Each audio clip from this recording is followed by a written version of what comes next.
माता स्वरूपं माता स्वरूपं देवी स्वरूपं देवी स्वरूपं प्रकृति स्वरूपं प्रकृति स्वरूपं प्रणम्यं प्रणम्यं प्रणम्यं प्रणम्यं। बोल माता आदिशक्ति जगत जगदम्बा माते की। आज विजयदशमी के इस महत्वपूर्ण पर्व पर मैं अपने समस्त शिष्यों, कार्यकर्ताओं, भक्तों को हृदय में धारण करता हुआ माता आदि शक्ति जगतजननी जगदम्बा का पूर्ण आशीर्वाद प्राप्त करता हुआ अपना पूर्ण आशीर्वाद आप समस्त लोगों को समर्पित करता हूँ।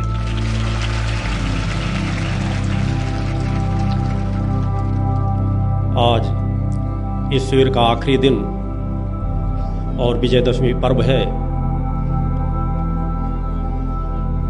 सौभाग्यशाली वह भक्त होते हैं जो विजयदशमी जैसे पर्व पर उन महत्वपूर्ण क्षणों पर अपना समय व्यतीत कर रहे होते हैं जो ऊर्जा के अर्जन में समय व्यतीत हो रहा हो, शक्ति अर्जन में समय व्यतीत हो रहा हो। विजयदशमी का तात्पर्य है कि विजय पर्व यदि हम भटकाओं के मार्गों में चले जाएं, केवल उत्सवों में लग जाएं, उत्सव मनाने लग जाएं, रावण के पुतले बनाकर फूंकने में लग जाएं, तो एक ऐसा विजयदशमी पर्व है। हमारी विचारधारा जैसे दृश्यों को देखती है वैसे ही विचार हमारे अंदर बनने लगते हैं। हम रावण के पुतले को फूंकते हैं, मेले लगाते हैं, हो हल्ला मचता है, नाना प्रकार के विषय विकार की भावनाएं उस तरह के वातावरण में पनपने लगती हैं। तो विजयदशमी पर्व जो हमारे लिए शक्ति का प्रतीक होता है, ऊर्जा का प्रतीक होता है, कुछ अर्जित करने का दिवस होता है, उस दिवस हम एक पल के लिए भी एकाग्र होकर के सत्य की ओर सोच ही नहीं पाते। हो सकता है वो विचारधारा उस वक्त इसी विचारधारा से रखी गई थी कि रावण दहन का एक कार्यक्रम रखा जाएगा कि लोगों के विचार घूमेंगे, राम की ओर घूमेंगे, सत्य की ओर घूमेंगे, समाज समझ सकेगा कि असत्य पर सत्य की विजय किस प्रकार होती है। मगर वह प्रवाह है, जिस तरह मैंने बार बार कहा कि पूर्व के चिंतनों में जो मैंने आप लोगों को चिंतन दिया कि कृष्ण के आराधक कृष्ण के ज्ञान से भटक करके कृष्ण की केवल रास लीलाओं में रत होकर के रह गए, नाच गाने में रत होकर के रह गए, और समाज के पतन का प्रतीक आप लोग स्वतः देखते हैं कि बड़े बड़े अधिकारी साड़ी पहन करके, चूड़ियां पहन करके नाच रहे हैं। यह केवल उनकी मानसिक विकृति है।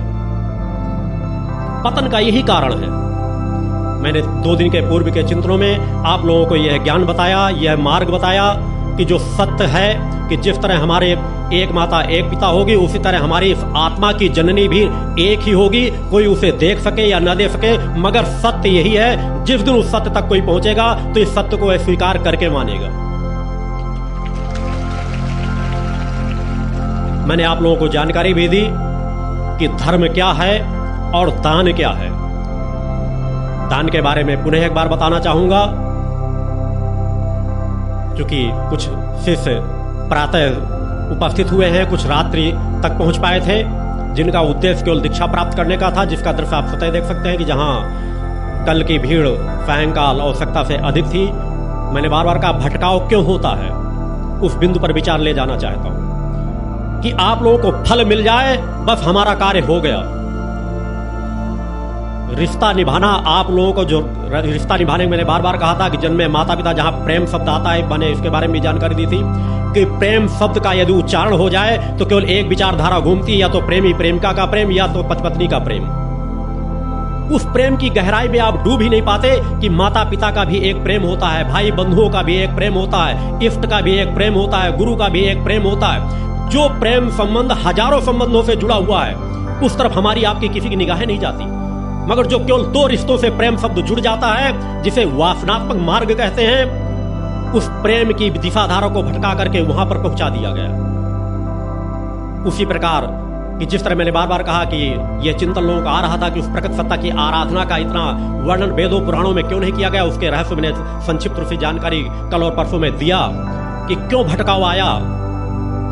सदैव आपको स्मरण रखने की जरूरत है कि समाज की यह मानसिकता कि अगर हमें एक किसी पत्थर को पूजने से हमें वहां से कुछ फल मिल जाए तो हमें केवल पत्थर हमारे लिए सर्वोपरि है। हम इस चीज को भूल जाते हैं कि अगर हमको पड़ोसी हमको कुछ मान सम्मान देने लगे तो हमें उसे अपने बाप से भी ज्यादा महत्व दे देते हैं। ये समाज में हो रहा है। रिश्ते कितने निभाए जाते हैं, कहीं न कहीं भटकाव है। हो सकता है कि गलतियां हो, मगर वो गलतियां केवल एक पक्ष से नहीं होती। यदि हम वास्तविकता के सत्य के विचारधारा को प्रारंभ से ही पकड़ करके रखें कि इस जगत में जब हमारा जन्म होता है तो माता पिता का रिश्ता, प्रकृति सत्ता हमें सबसे पहला रिश्ता प्रदान करती है। और इस रिश्ते में कमजोरी क्यों आती है? जो हम बड़े होते चले जाते हैं, हमारे विषय विकार पनपने लगते हैं, हमारा तमोगुण स्वरूप उभरने लगता है। जब तक हम छोटे रहते हैं वही माता पिता की गोदी हमें प्रिय लगती है, उनका स्नेहिल हाथ हमें आनंद और तृप्ति देता है। मगर फिर वही आनंद और तृप्ति वहां से बहुत कोसों दूर होती चली जाती है। माता पिता के आनंद और तृप्ति देने में कोई कमी नहीं रहती, उनकी चेतना तरंगों में कोई कमी नहीं रहती, पुत्रों के प्रति स्नेह में उनके कोई कमी नहीं रहती। मगर भटकाव आता है पुत्रों में, क्यों? उनकी अपनी विचारधारा पनपने लगती है। विचारधारा अपनी पनपाओ अनुचित नहीं है, सोच अपनी रखो अनुचित नहीं है, मगर सत्य की सोच से सदैव जोड़ करके रखो। मैंने बार बार कहा, जब तक आप उस प्रेम की उस दिशा धारा को समझेंगे नहीं, जब तक आपके अंदर भटकाव आता ही जाएगा। गुरु दीक्षा आपने प्राप्त कर लिया, वो हमारे घर का जरूरी कार्य है। सैकड़ों लोग सुबह से वहां प्रातः से, मैंने बार बार कहा, जहां मैं 2:30 बजे से नित्य जगता हूं, साधना आराधना करता हूं, और सुबह से 4.5 घंटे यहाँ 3000 के आसपास लगभग शिष्यों भक्तों ने दीक्षा प्राप्त की। वह दीक्षा का कार्यक्रम 12 बजे तक चलता रहा। घंटे भर वहां अंदर जाता हूं तो अन्य व्यवस्थाओं का भी चिंतन, निर्देशन, मार्गदर्शन देना पड़ता है। उस बीच में भी सैकड़ों लोग मिलने की अपेक्षा करते हैं, मगर मैं चाह करके भी एक व्यक्ति से मिल नहीं पाता हूं, क्योंकि इतना सीमित समय रहता है। और उसके बाद पुनः स्नान ध्यान पूजन करने के बाद आपके समक्ष आकर बैठ जाता हूं। शक्ति साधना में जब चेतना तरंगे समाज को प्रवाहित की जाती हैं, तो चेतना तरंगे प्रवाहित कर देने के बाद जब साधक एकांत में जाता है तो जिस तरह कपड़े को निचोड़ दिया जाता है, उस तरह शरीर के अंदर से जब चेतना, क्योंकि अगर समाज के अनेकों साधु संत सन्यासियों की मैं बात नहीं कहता कि जब वो शिविरों पे उपस्थित होते हैं, आप लोगों के क्षेत्रों में जाएंगे, आप लोगों के घरों में जाएंगे, 2-4 दिन गुजारेंगे तो 1-8 किलो उनका वजन बढ़ जाएगा। मगर आपका गुरु जब चेतना तरंगे प्रवाहित करता है तो अपनी ऊर्जा को समाज में बांटता है, इस शरीर की चेतना को बांटता है, उस चरम अवस्था में अपने शरीर को ले जाता है और इस शरीर की तरंगे बांट करके अपने शरीर को रिक्त करने का प्रयास करता है। जो अपनी साधना उपासना रहती है उसको आप लोगों में बांटता है। विज्ञान इसका जब भी परीक्षण करना चाहे शरीर में परीक्षण करके देख सकता है कि शरीर की चेतना को, जिस तरह मैंने बार बार कहा कि तलवार की धार में चलना आसान हो सकता है, मगर चेतना को किस तरह कायम रखना पड़ता है कि छोटे छोटे विचार, छोटे छोटे कार्यों, छोटे छोटे चिंतनों से वह चेतना यदि ऊपर तक चढ़ चुकी होती है तो प्रभावित होती है। मैं अगर चाहूं तो आधे घंटे एक करवट लेकर के लेट नहीं सकता अगर चैतन्य अवस्था में हूं। जिस तरह एक छोटे से बच्चे शिशु को संभालना पड़ता है, उस तरह अपनी चेतना को बराबर संभाल करके रखना पड़ता है। वह एक ऊर्जा होती है, एक प्रवाह होती है, एक तरंग होती है हमारी चेतना, और हमारी चेतना जिस तरह से चाहेगी हमको उस तरह से अपने आप को ढालना पड़ता है। बड़ा कठिन कार्य होता है, क्योंकि ध्यान की गहराई में जब साधक डूब जाता है उसे तृप्ति, आनंद और चैतन्यता प्राप्त होती है, ऊर्जा प्राप्त होती है। मगर वही जब ध्यान की क्रिया को लिए भी रहता है और आधे क्रम में ध्यान की क्रिया होती है और समाज के प्रति कुछ कार्य कर रहा होता है, तो ध्यान की प्रक्रिया की विपरीतता होती है। इसलिए उच्च कोटि के जितने योगी सन्यासी रहे हैं उन्होंने यही कहा है कि अगर चैतन्य अवस्था प्राप्त हो जाए तो या तो समाज का त्याग कर दो, कहीं एकांत स्थान में चले जाओ, या अपने शरीर का त्याग कर दो। यह उनकी मजबूरी थी। इस मजबूरी से मैं भी वर्तमान में गुजरता रहता हूं। आप एहसास नहीं कर सकेंगे कि मुझे किस तरह की तकलीफों का सामना उन परिस्थितियों में करना पड़ता है जब मैं ध्यान की अवस्था में भी रहता हूं, आपके कार्य भी करता रहता हूं। सातों चक्र जो होते हैं, जो ध्यान की अवस्था में शून्यता को प्राप्त कर लेते हैं, सूक्ष्मता को प्राप्त कर लेते हैं, प्राणवायु प्रभावक होने लगती है, और वही 5 मिनट में ध्यान की चिंतन की क्रियाएं, 5 मिनट से यहाँ उठ करके दूसरे स्थान पर पूजन करने जाना, 5 मिनट में दूसरे से मिलना, यह प्रक्रिया ध्यान की प्रक्रिया में बाधक होती है। साधक के लिए होता है जब ध्यान की अवस्था में बैठ जाए तो जब तक पूर्णत की तृप्ति प्राप्त करता रहे, ध्यान की अवस्था में बैठा रहे, और धीरे धीरे जब ध्यान की अवस्था को रोके तब भी उसको 10 मिनट, 15 मिनट, आधे घंटे का समय चाहिए। और तत्काल वह किसी का स्पर्श न करे, तत्काल किसी से बात न करे, तत्काल किसी को देखे नहीं नेत्रों से, विपरीत परिस्थितियों के वातावरण को, तब उसे तृप्ति और आनंद मिलती, ऊर्जा मिलती है। मगर मैंने बार बार कहा कि इस शरीर की एक एक ऊर्जा को मैंने समाज में बांटने का संकल्प लिया है। उसी विचारधारा से मैं सतत आप लोगों को जोड़ता रहता हूं। ध्यान की प्रक्रिया पर जो मैंने चिंतन दिया था कि सदैव आपको ध्यान रखने की आवश्यकता है कि समाज में, इस पूरी प्रकृति की सृष्टि में एक भी ऐसा दानी ना आज तक पैदा हुआ है, ना दानी पैदा हो सकेगा जो प्रकट सत्ता को दान दे सके और गुरु को दान दे सके। क्योंकि तुम दोगे क्या? तुम तो सब उस प्रकट सत्ता के अंश हो। जो कुछ भी है, कण कण यहां जो कुछ भी है, वह सब उस प्रकट सत्ता की ही तो देन है। अगर तुम किसी गुरु के शिष्य हो तो जो कुछ तुम्हारे पास है वह गुरु की ही देन है। और जो गुरु पूर्णता का प्रतीक होता है वह कभी किसी भी प्रकार से दान के भाव से दी हुई दक्षिणा को स्वीकार नहीं करता, क्योंकि गुरु के समक्ष कोई दानी बन नहीं सकता। मैंने बार बार, केवल एक मार्ग है, समर्पण का मार्ग। दान भिखारी को दिया जाता है या अपने से छोटे व्यक्ति को दिया जाता है। और मैंने बार बार कहा कि आपका गुरु अपने जीविकोपार्जन के लिए, अपने मार्ग के लिए कभी भी समाज के दिए हुए दान पर अपना जीवन यापन नहीं करता। मेरे जीवन की जो आवश्यकता है वह कर्म बल से उपार्जित धन के माध्यम से 18 वर्ष की उम्र की अवस्था के बाद से आज तक मेरे परिजन भी यहाँ उपस्थित हैं, मेरे शिष्य भी यहाँ आश्रम में उपस्थित रहते हैं। मेरी अपनी आवश्यकताएं की जितनी चीजें होती हैं परिवार के बीच जो भी आवश्यकताओं की, वह अपने कर्म बल से उपार्जित धन के माध्यम से उसका उपयोग करता हूं। अतः दान नहीं, समर्पण का भाव आपके अंदर होना चाहिए। मैंने शिष्यों को कह रखा है कि मेरा लक्ष्य निश्चित रूप से एक बड़ा है और वह लक्ष्य निश्चित रूप से पूर्ण होगा, मगर उस लक्ष्य के लिए हमें उतावलेपन की जरूरत नहीं है। मैंने समाज को चिंतन दिया है कि समर्पण का भाव रखो। पात्रता आपके पास जितनी हो, मैंने वह मार्ग बताया है जो पहले अतीत में भी था, वर्तमान में था, मगर वह साधु संत सन्यासी कथावाचकों ने दान के रूप में भिखारियों के समान समाज से केवल दान का भाव लेते रहते। मुझे अपने लिए आवश्यकता नहीं। अगर यह लक्ष्य, यह कार्य जन कल्याणकारी नजर आए, तुम्हें लगे कि यह कार्य जो गुरु कर रहे हैं वह हमें भी करना चाहिए, तो तुम मेरे सहयोगी बनकर के उस लक्ष्य में समर्पण कर सकते हो। और उसके लिए मैंने हर शिष्यों को कहा है कि अपने जीवन के उपार्जित धन का 1% से लेकर के दशांश तक जो भी उनके संकल्प में, विचारों में आए, जो उनकी पात्रता में आए, वह समर्पण करने का भाव रखा करें। मगर कभी दानी बनकर के इस स्थान पर कोई समर्पण मत करना, क्योंकि दान के भाव से आप करोड़ों अरबों समर्पण कर जाएंगे मगर उसका कोई भी फल आपको प्राप्त नहीं हो सकेगा। और समर्पण के भाव से 1 रुपया भी समर्पण करेंगे तो उसका 10 गुना फल आपको निश्चित रूप से प्राप्त होगा ही। जय। भटकाओं की विचारधारा से दूर हटने की जरूरत है। आज आने को लोग तंत्र मंत्र के नाम पे समाज को भटका रहे हैं, लूट रहे हैं, ठग रहे हैं, क्योंकि विचार आपको जानने की जरूरत है। क्योंकि आज विजयदशमी पर्व है, आज अपनों से अपनी बात कहने का पर्व है। मैं उस विचारधारा की ओर आपको ले जाना चाहूं कि हमारे संगठन का उद्देश्य और लक्ष्य क्या है। चिंतन मैंने 2 दिन के पूर्व के चिंतन मैंने दिए हैं, जो चिंतन मुझे देना था। मगर आज के समाज के जितने कथावाचक हैं, रास रंग की लीलाओं में, बातों में, और आज जितना, ये हिंदू धर्म की बात नहीं कर रहा हूं, मैं कह रहा हूं सभी धर्मों पे जिस तरह के अनास्थावादी लोग आघात कर रहे हैं, उसकी कोई कल्पना नहीं। उस पर हमें सचेत रहने की जरूरत है और ऐसा करने वालों को मुंह तोड़ जवाब देने की आवश्यकता है। बोलो गुरुदेव भगवान की जय। क्योंकि तुम्हें चैतन्यता का जीवन जीने की जरूरत है, सत्य का जीवन जीने की जरूरत है, मानवता के पथ पर चलने की आवश्यकता है। प्रकट सत्ता के आराधना का मैंने कहा, प्रकट सत्ता को मूल इष्ट के रूप में स्वीकार करो। इष्ट एक हो सकती है, समस्त देवी देवताओं का आदर मान सम्मान करो। इस बात को सदैव ध्यान रखना, वह सूक्ष्म शक्तियां हैं। हम स्थूल जगत के प्राणी हैं, वह सूक्ष्म शक्तियां हैं। सूक्ष्म शक्तियां प्रभावक होती हैं, बलवान होती हैं, शक्तिशाली होती हैं। वह देव शक्तियां उस प्रकट सत्ता के ही अंश है। मैं कभी किसी देवी देवता की अनादर की बात नहीं करता, मगर इष्ट एक होगा। जिस तरह हमारा पिता एक है, हमारी माता एक है, उस तरह इस आत्मा की जननी एक होगी।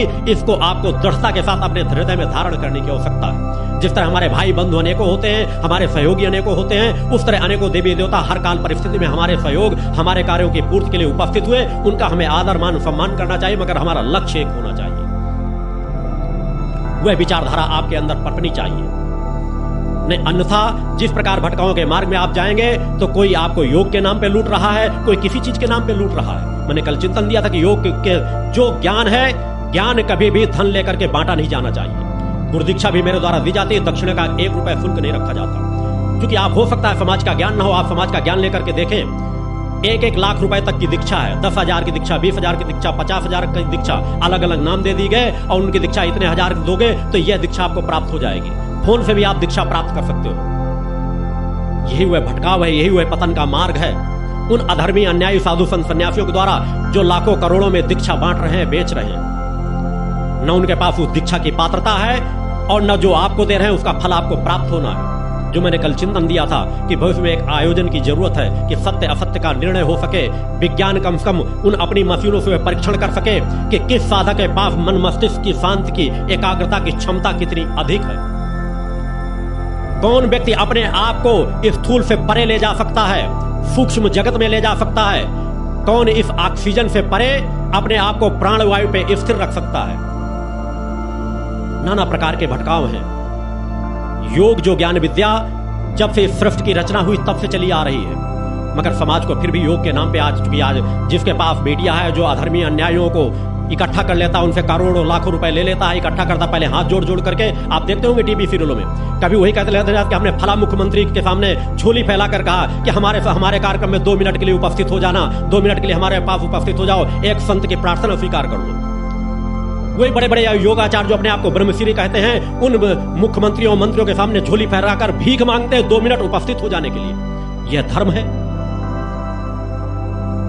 आवाहन सभी का करना चाहिए, मगर मेरे द्वारा भी अगर आवाहन किसी का किया जाता है तो कहा जाता है अगर यहाँ का फल प्राप्त करना है, अपने संस्कार प्राप्त करना चाहते हो, यहाँ पे कुछ अर्जित करना चाहते हो, तो श्रद्धा और भक्ति के साथ सर झुकाकर इस स्थान में आओ। बोलो गुरुदेव भगवान की जय। मैंने बात का मर्यादाओं का मैं कहीं उल्लंघन नहीं करता।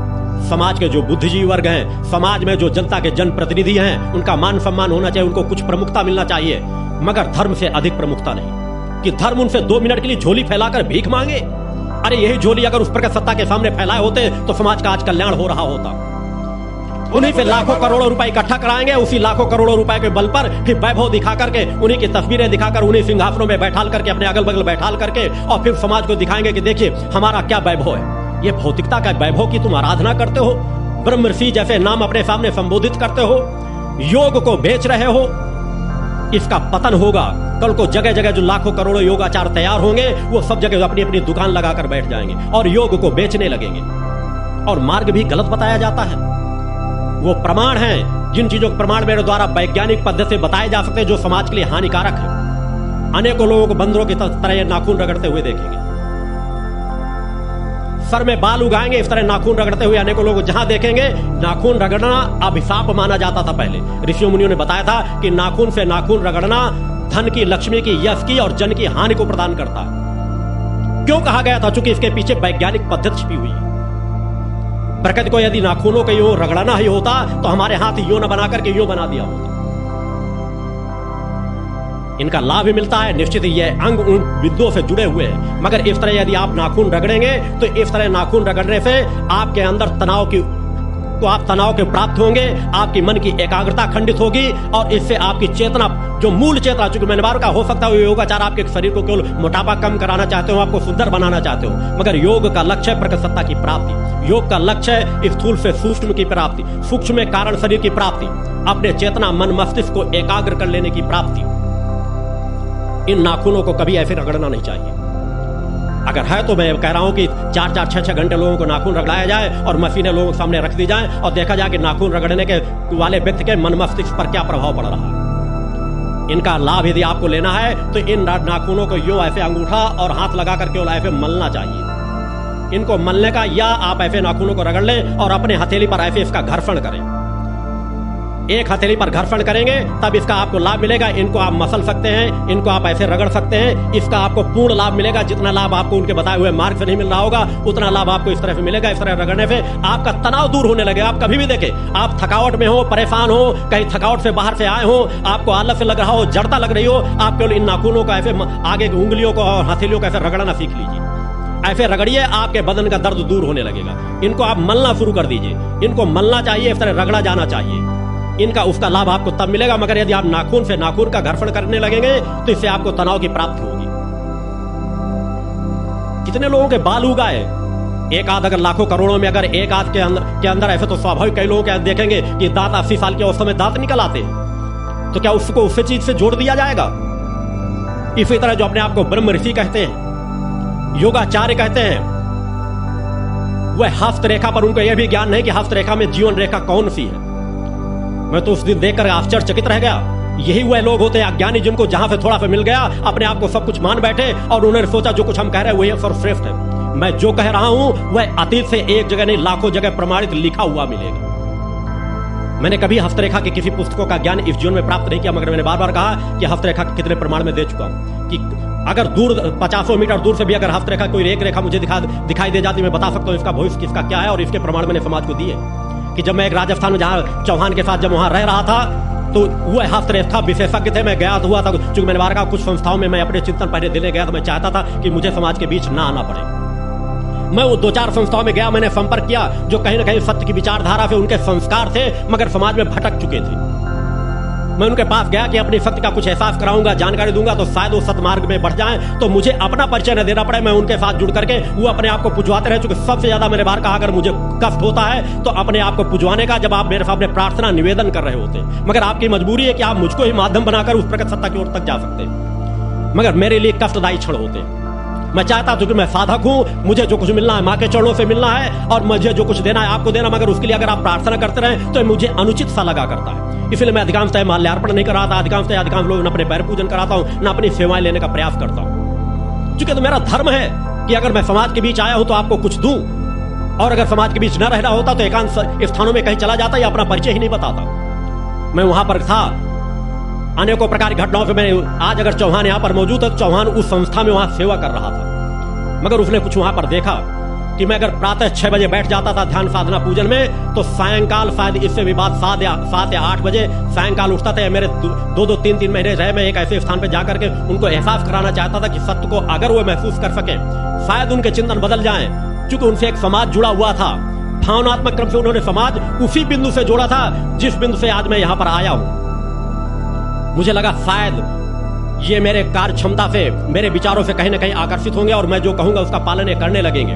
मैंने उनके सामने ऑफर भी रखा था कि आपको जितने पैसे की जरूरत हो आप एक आंकलन करके मुझे बता दीजिए कि आपके जीवन में इतने धन की जरूरत है, मैं उतना धन आपको प्रदान करा दूंगा। मैं चाहता हूं मैं एकांत स्थान में किसी जगह एकांत जंगल में जाकर झोपड़ी बनाकर वहां शांत से साधना करूं और केवल एक व्यक्ति मुझसे संपर्कित रहे समाज का। समाज की बातें आप लाके मुझे बताते रहे, मैं जो कहूं वे समाज में आप कहते रहो, समाज आपको पूछता रहेगा, मगर आपको वही करना पड़ेगा जो मैं कहूंगा। केवल एक व्यक्ति मुझसे निर्देशित हो जाए।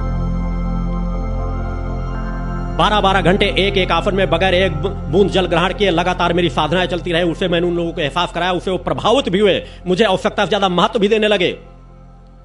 मगर कहते हैं कुत्ते की पूंछ टेढ़ी की टेढ़ी रहती है, उसे सीधा नहीं किया जा सकता।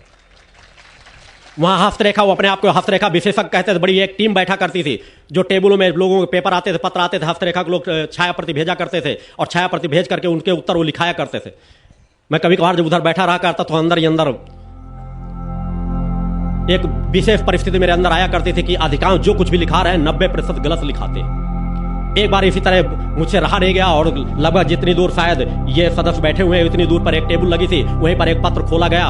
पत्र उन्होंने फाड़ा और पत्र खोल करके बड़ा अच्छा हाथ की तस्वीर, किसी किसी के हाथ बहुत सुंदर होते हैं, मगर हाथों की सुंदरता ही आपके जीवन को नहीं संचालित कर सकती, आपके संस्कार आपके जीवन को संचालित करते हैं। उस हाथ की रेखाओं को, सुंदर रेखाओं को देख करके उन्होंने, चूंकि एक को बैठ के बोल के लिखाते थे तो 10-5 मीटर आवाज दूर तक जाया करती थी। अरे बोले बड़े, इसका तो बड़ा सुंदर हाथ है, बड़ी सुंदर रेखाएं हैं, लिखाओ, चलो इसको लिखा दो कि आपके बहुत अच्छे योग हैं, विदेश जाने के योग होंगे, आप बहुत ज्यादा भाग्यशाली हो, आपका सौभाग्य उदय होने वाला है, नाना प्रकार की स्थितियां। वो 2-4 वाक्य बोले, मैंने कहा रुको, मुझसे नहीं रहा गया क्योंकि उसके साथ कुछ घटित होने वाला था। मैंने कहा भूल करके जो लिखा रहे हो मत लिखाना इसको। मैंने कहा चूंकि मैंने बार का इस तरह मैं प्रमाण दे चुका हूं, मैंने कहा जिस फोटोग्राफ को पकड़े उसी पत्र के अंदर एक उसका पत्र भी पड़ा होगा, उस पत्र को पढ़ करके देखो। क्योंकि इस तरह की अनेकों घटनाएं मेरे बार का इंतकाल हो जाए, जैसे लोग मैंने बता दिया था कि अनेकों लोग मैंने यहां से विदेश तक की जानकारी, क्योंकि मैं तब स्वतंत्र रहता था, इन वस्त्रों को मैंने नहीं धारण किया था। जिस तरह मेरे बार का अचानक कुछ लोग समाज में आज भी अचानक योगी सन्यासी ऐसे बीच में विचरण करते समाज में कि अनेकों प्रकार की आफिर विशेष परिस्थिति देकर चले जाएंगे और एकांत स्थान में चले जाते। तो मेरे सामने भी निर्दनता थी, क्योंकि मैं चाहता था कुछ झलकियां दे करके और समाज कुछ अगर वर्ग मुझसे जुड़ जाए उस तरह की विचारधारा कि मैं एकांत में रहूं और वो मेरे कार्यों का संचालन करते रहे, तो इस तरह के कार्य कर दिया करता था।